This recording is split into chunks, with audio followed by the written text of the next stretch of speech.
Welcome back to my channel, Balance Sheets Matter. In this video, we're going to be doing a stock analysis on Xylem. And for those who are unfamiliar with Xylem, well, they're in basically the water treatment, transportation, and testing business, with approximately 40% of their revenue coming from water infrastructure, such as, water and wastewater pumps, treatment systems, industrial processing. 35% comes from applied water, which is kind of commercial building systems, residential water systems, agricultural solutions.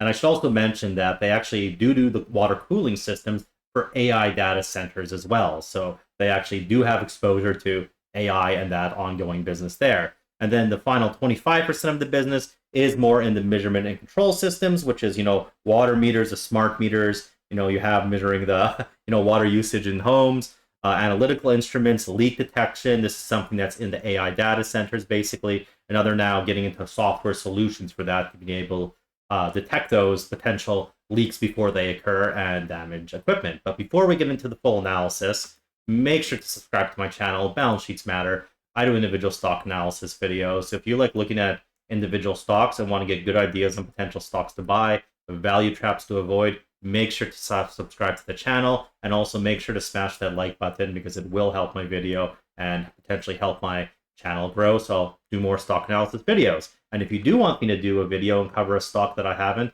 well, leave it in the comments below, as I do frequently get the subscriber requests.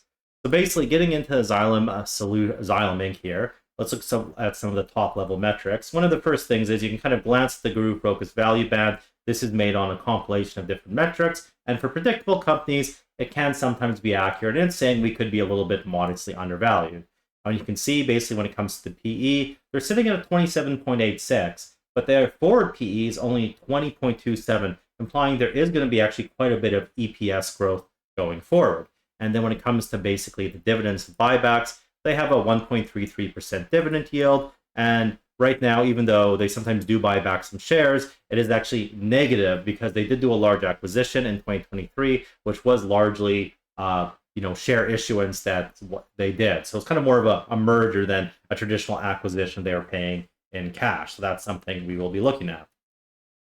So let's get into the 30-year financials here. And you can see basically on this longer term trend here, the revenue trend line has been going at about 6.83%. And actually kind of based on this, it is the analyst estimates in green there. It is potentially expected to exceed that a little bit.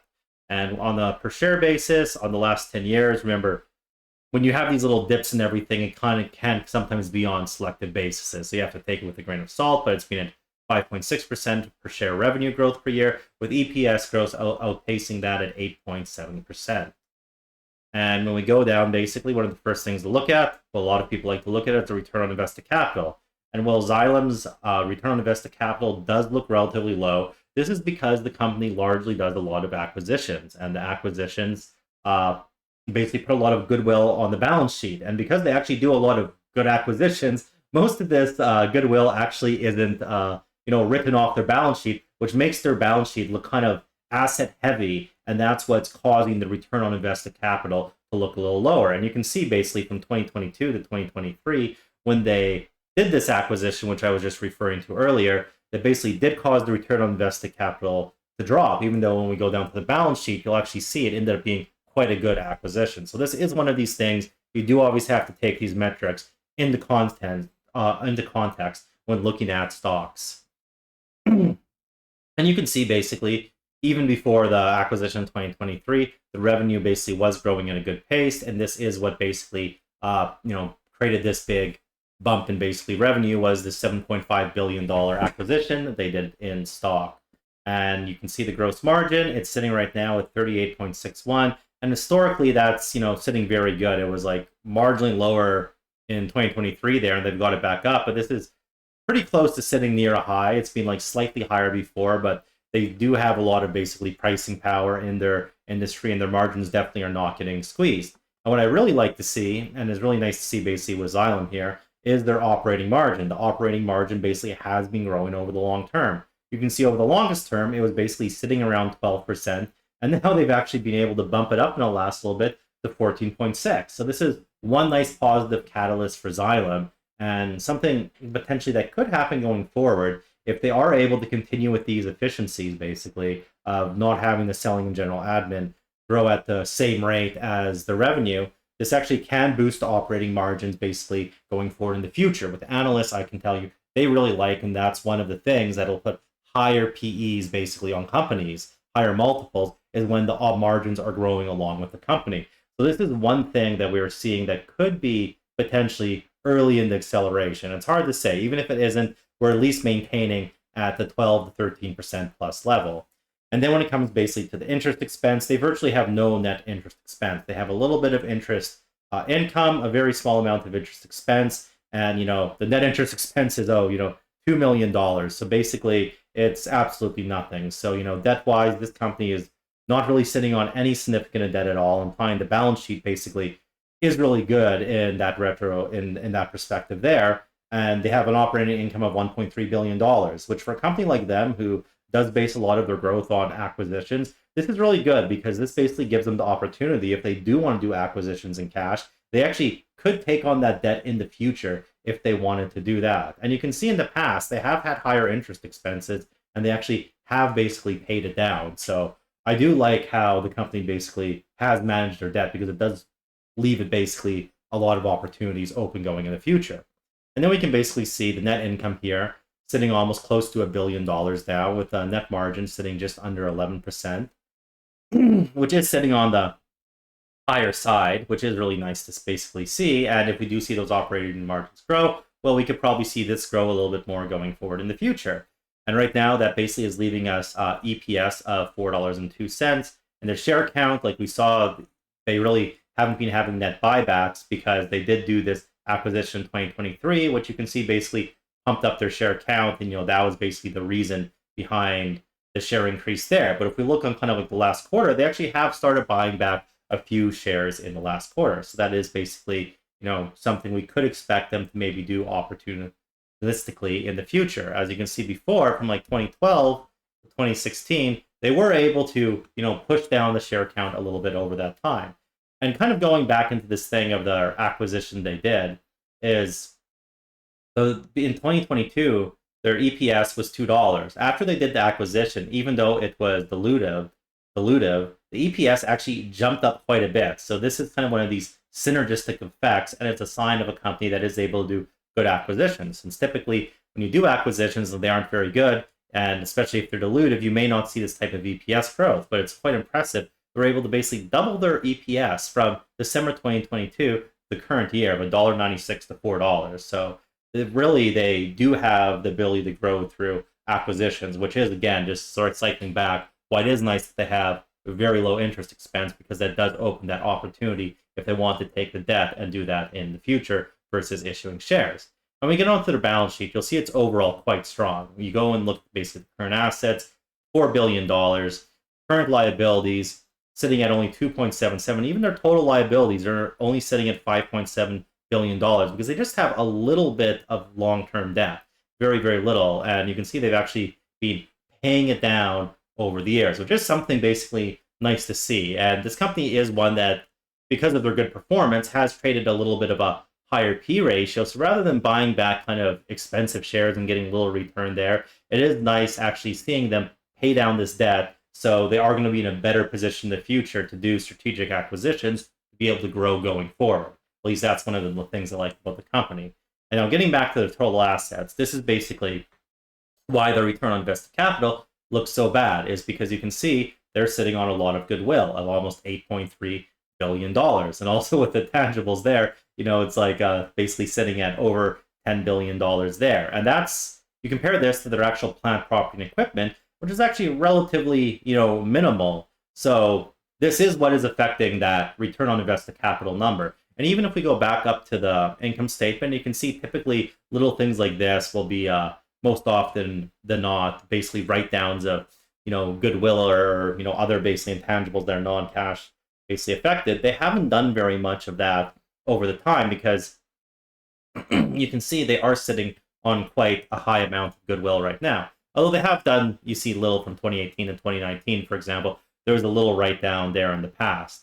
But anyways, that basically just explains why the return on invested capital is low. And because of their more acquisition-based model here, this actually does show it's a sign of strength for them, because they aren't writing down a lot of their acquisitions. And as we saw before, they are getting actually very good returns on it.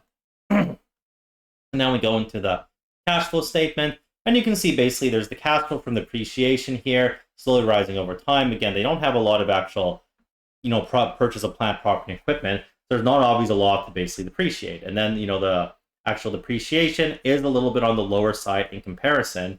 And typically this would mean that, their income is a little bit understated. But when we then go factor in basically the purchases of businesses, they actually do have a higher amount. Like I think higher amount of purchased plant, property, and equipment if we combined it with the purchase of businesses, since they actually kind of spend a little bit more. Because I think I calculated this out, and it was ballpark around, I think it was like 3.5 billion for all the cash flow from depreciation. And if we added all the purchase of plant, property, and equipment and the purchase of businesses, at least since 2011, it was around $5 billion.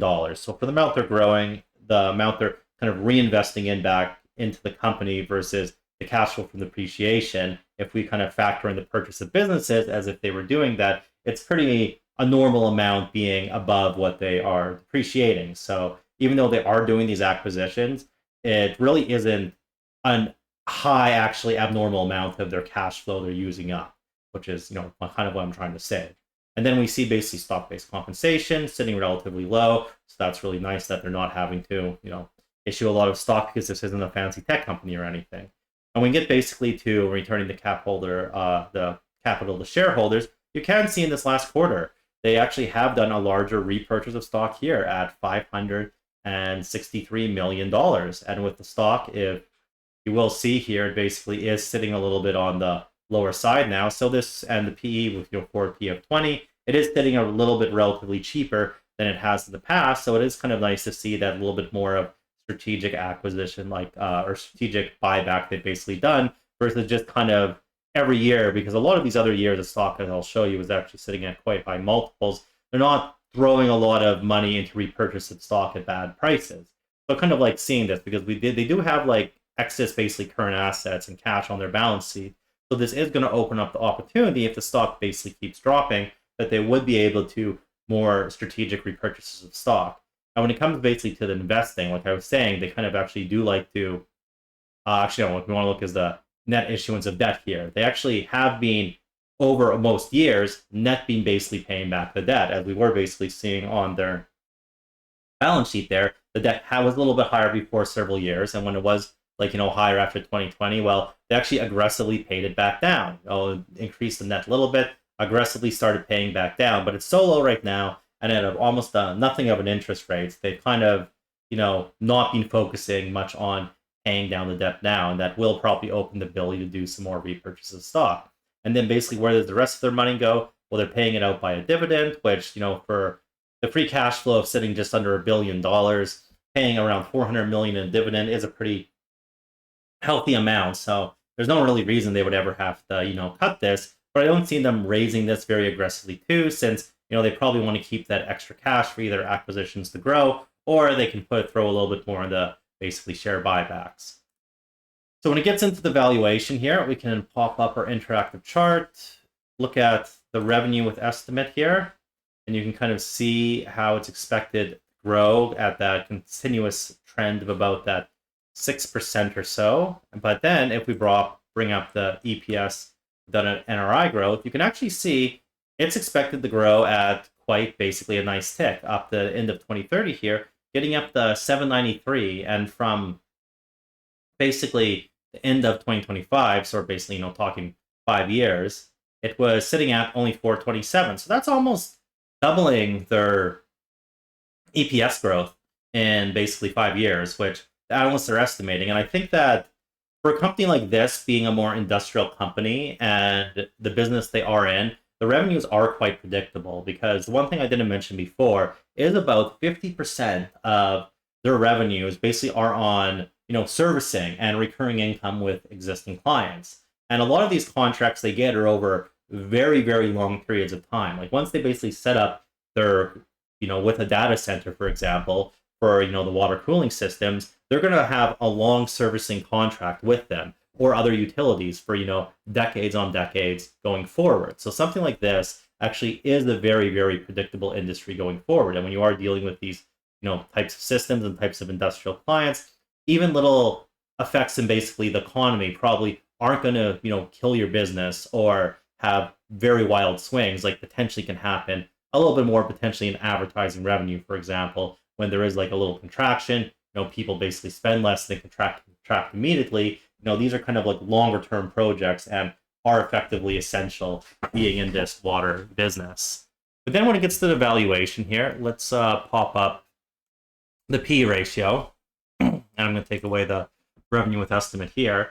And you can see historically right now, I'll actually bring back up the revenue with estimate just so we can see the full little trail off of the chart, just a weird little quirk I'd be noticing with Groove Focus. Relatively speaking, this is a little bit on the lower side, at least since 2019. Like basically in 2015, 2016, things did get a little bit lower. It did go down to about just under 20, which basically is the forward P ratio right now. So that's like basically looking at the end of the year. If things were to continue going flat, this would be near basically a record low P ratio. We really don't have any information basically before this 2011 because they were a sector basically spin-off or a section of a company that basically was spun off into their own separate company.